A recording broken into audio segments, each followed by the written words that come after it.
Well, I think it's a terrible problem that still exists in that area. The unrest, the war, the bad behavior of Iran and others seeking to further destabilize a very troubled area. Now, with regard to U.S.-Iran relations, the U.S. is continuing our maximum pressure campaign of sanctions against Iran.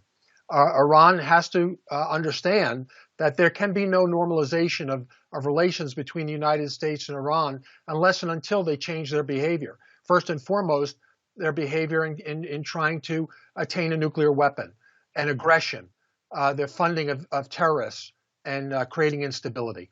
Well, Iran can choose their own path, but I can tell you, Iran is suffering very badly.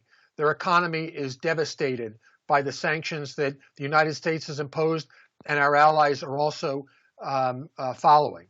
So Iran is not benefiting at all from their behavior. They are learning a hard lesson, and unfortunately, their people are suffering. But it may have to come to that in order for Iran and their leadership and the people to rise up and say, we've had enough.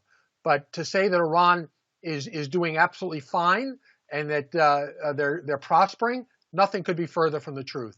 Well, the interception of these tankers is a good example of our maximum pressure campaign. We are using all the tools that we have available in order to punish Iran for their behavior, whether it's economic, whether it's trade. We will continue that pressure.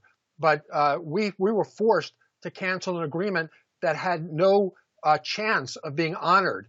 It was honored in the breach. So Donald Trump did the right thing. He campaigned on it. He delivered on it. And we're going to be patient, but we are not going to let up on our maximum pressure campaign. And if Donald Trump is reelected, I can assure you that will continue. No, I think this election is going to turn on our economy. Is our economy going to come back from the devastation of the pandemic?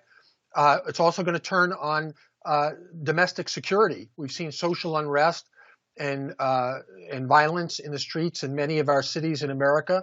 So I think Americans will be thinking about their own personal safety and the economy when they vote. Having said that, international affairs doesn't tend to turn elections in America unless there's a crisis. And having said that, unless there is a crisis, I don't think Americans are going to be first and foremost thinking about international affairs.